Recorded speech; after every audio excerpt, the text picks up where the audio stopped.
Good morning, friends. Welcome to Family Storytime. Glad to see you joining us again. Everybody ready to go? You're sitting crisscross applesauce? Good job. Let's turn our listening ears on. All right, let's begin with our hello song. Here we go. Hello, friends. Hello, friends. Hello, friends. It's time to say hello. Good job. Alrighty, today's story time is a very slow story time. It's a sloth story time. So let's begin by finding out a few facts about our friends, the sloth. This is slow sloths.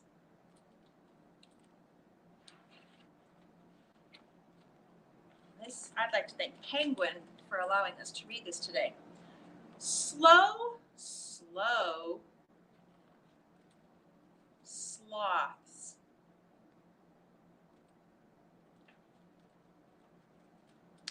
Sloths are in the same family as armadillos and anteaters. And did you know that there are two types of sloths? There's the two-toed sloth that has two toes on the front, and there's the three-toed sloth who has three claws on his front feet. All sloths have round heads and 3 to 4 inch claws, and little ears, short tails, and sad-looking eyes.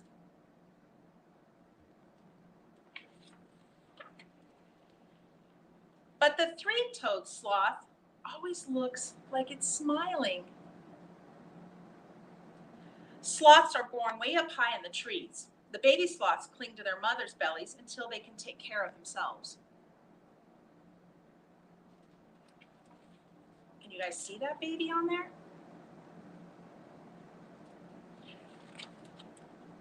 A young sloth likes to stay close to its mother, and it can live with her for up to 4 years. But now it's all grown up, and it's about 2 feet long, and it weighs between 8 and 17 pounds. Sloths don't eat much. They sometimes eat small insects or small lizards, but they mostly eat leaves. And the leaves do not give them much energy. And this is one of the reasons why sloths are so slow. The sloth's long claws make it hard to walk on the ground, so it stays up in the trees. And some sloths stay in the same tree for years. And the only time they come down is to go to the bathroom. Or go for a swim. Plop! The sloth falls from the tree into the river. They're great swimmers. Sloths also move so slowly that algae grows on their fur. And this green plant helps the sloths hide from their enemies. But they can't always hide. Here comes a harpy eagle, swipe, and the sloth bats at the eagle with its long, sharp claws. The sloth hisses and lets out a loud yell, and the harpy eagle flies away. The sloth is tired from fighting off its enemies. It slowly climbs up the tree and goes to sleep. Sleep tight, slow sloth.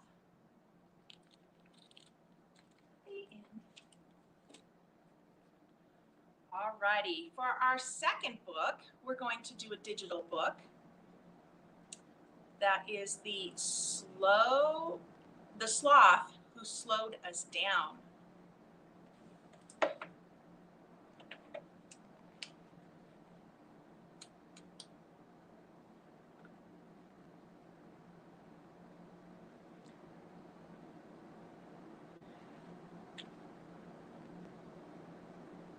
The Sloth Who Slowed Us Down by Margaret Wilde, illustrated by Vivian Toe.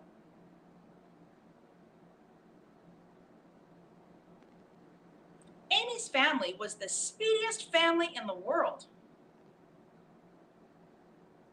They walked fast, drove fast, shopped fast, and ate fast. There was never any time to talk or play or laugh or laze. Until the afternoon, Amy brought a sloth home to stay. Where on earth did you find him? Dad asked. Hanging from a tree in the park, Amy said, plucking one beetle and two moths from his fur. Mom shuddered. He needs a bath, she said. Sloth shook his head very, very slowly, because sloths do everything slowly. Right away, said Mom. I have to warn you, Sloth, Amy whispered. We are the fastest family in the entire world. Sloth had a long, leisurely bath with lots of bubbles, a purple duck, and a red boat. He dried himself slowly, combed his fur slowly, admired himself for ages in the mirror, and then crawled down the stairs for dinner. Amy, Mom, and Dad were already sitting at the table. Hurry up, buddy, said Dad. Chop, chop, said Mom. See what I mean, Sloth? Amy said with a sigh.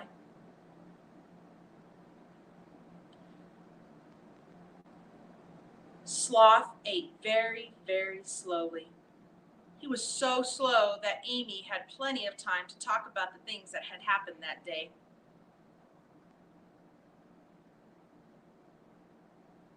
How amazing, said Mom.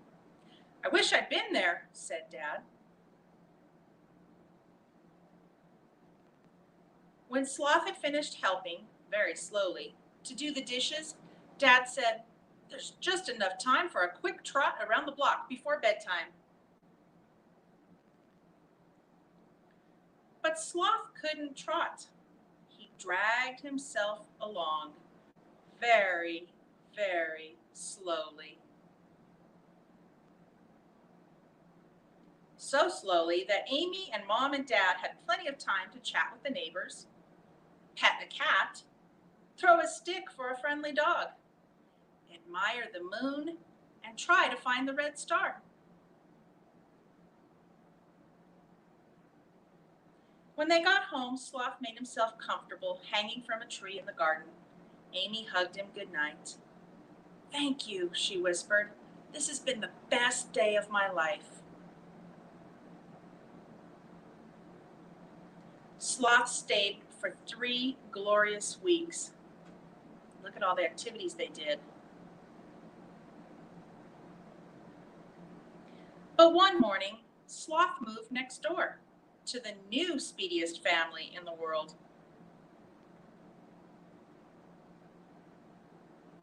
I'll miss him, Dad said. He's such a restful little fellow. He'll hate it there, Mom said. That family's always in such a rush. They walk fast, drive fast, shop fast, and eat fast. Oh, Sloth will change all of that, Amy said. And he did. Very, very slowly.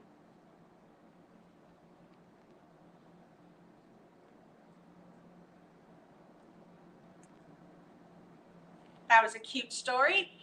All righty, friends, let's do a little activity. Should we get moving?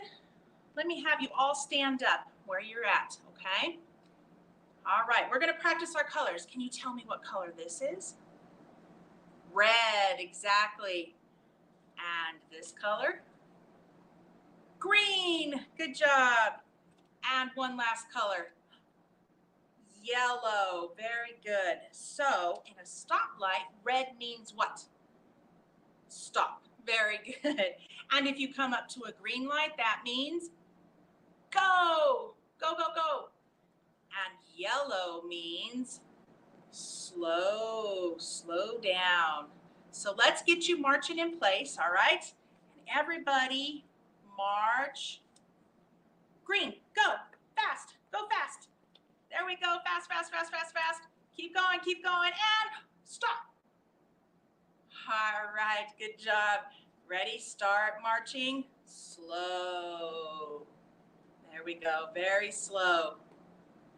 All right, and then should we go fast? Go, go, go, go, go, go, go, go, go, fast. There we go. And stop. There you go. And one more time, let's march slow. Slow. And stop. Good job. All right, everybody sit down in your spots. We've got one last story for you, one last sloth story. This one is The Perfect Siesta by Pato Mena, and I'd like to thank Nube Ocho for allowing me to read this today. Ready? Here we go. It was the middle of the day in the jungle, and the jaguar was very hot. All of a sudden, a cool breeze started to blow, and the big cat thought, "Roar, what a nice breeze. It would be perfect to take a siesta, a nap."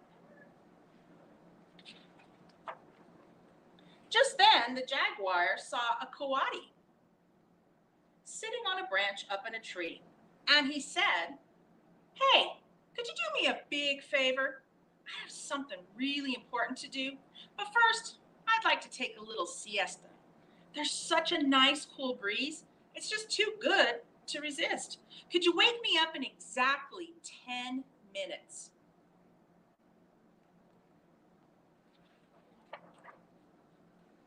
Of course, Mr. Jaguar, answered the scared coati. You go right ahead and take your nice siesta. I'll wake you up. And just like that, the jaguar dropped off into a deep sleep. But then the coati thought, it's true. It would be a shame not to take advantage of this pleasant breeze.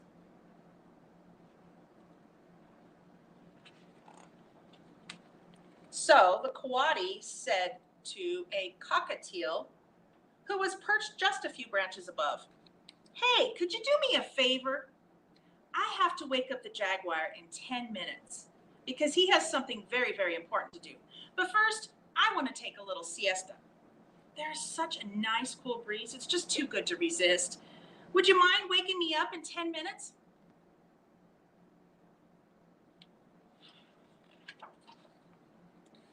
Of course, said the kind cockatiel.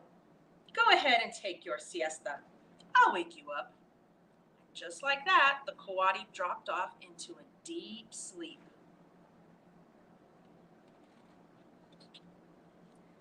Then the cockatiel thought, there's no denying it. That really is a pleasant breeze. What do you think happened? Yep. So he said to the only animal that was close by, "Hey, you there, sloth. I have to wake up the coati, who has to wake up the jaguar, who has something very, very important to do. But first, I would like to take a siesta. There is such a nice cool breeze, it's just too good to resist. Would you be so kind as to wake me up in exactly 10 minutes?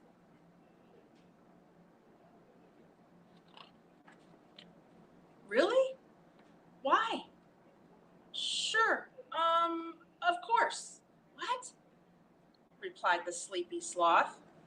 Wake me up in exactly 10 minutes, repeated the cockatiel. It's very important. You have to stay awake. 10 minutes. No worries, said the sloth with a huge yawn. Thank you so much, said the cockatiel, who dropped off into a deep sleep.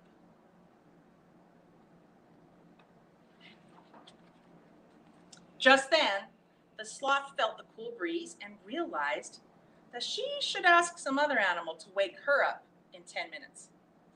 But there was no one to ask. No one awake, anyway. This was torture for the poor sloth, but she had given her word to the cockatiel, who had promised the coati, who had promised the jaguar, who no one was particularly thrilled to see angry.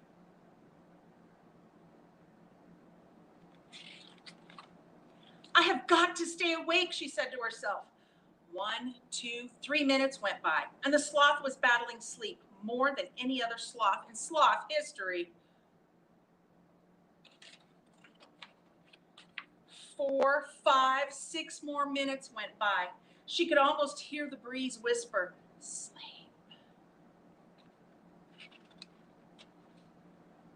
7, 8, 9 more minutes went by. Her eyelids got heavier and heavier.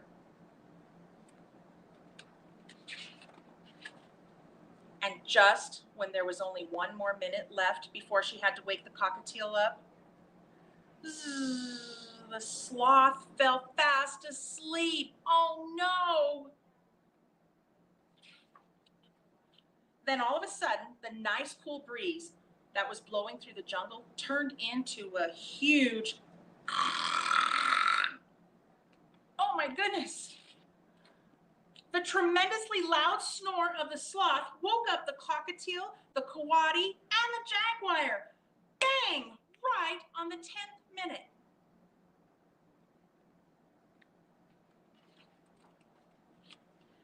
The startled animals each ran off in different directions without stopping to offer any explanations. Meanwhile, the sloth stayed right where she was, snoring away and not letting anyone else in the jungle sleep for a very long time. The end. Do any of you snore when you sleep? How do you know? Unless someone tells you, right? All right, my friends, thanks for joining us today. I hope you had fun with those stories. We look forward to seeing you next week on our story times. Let's finish with our goodbye song, shall we? Here we go. Goodbye, friends. Goodbye, friends. Goodbye, friends. It's time to say goodbye.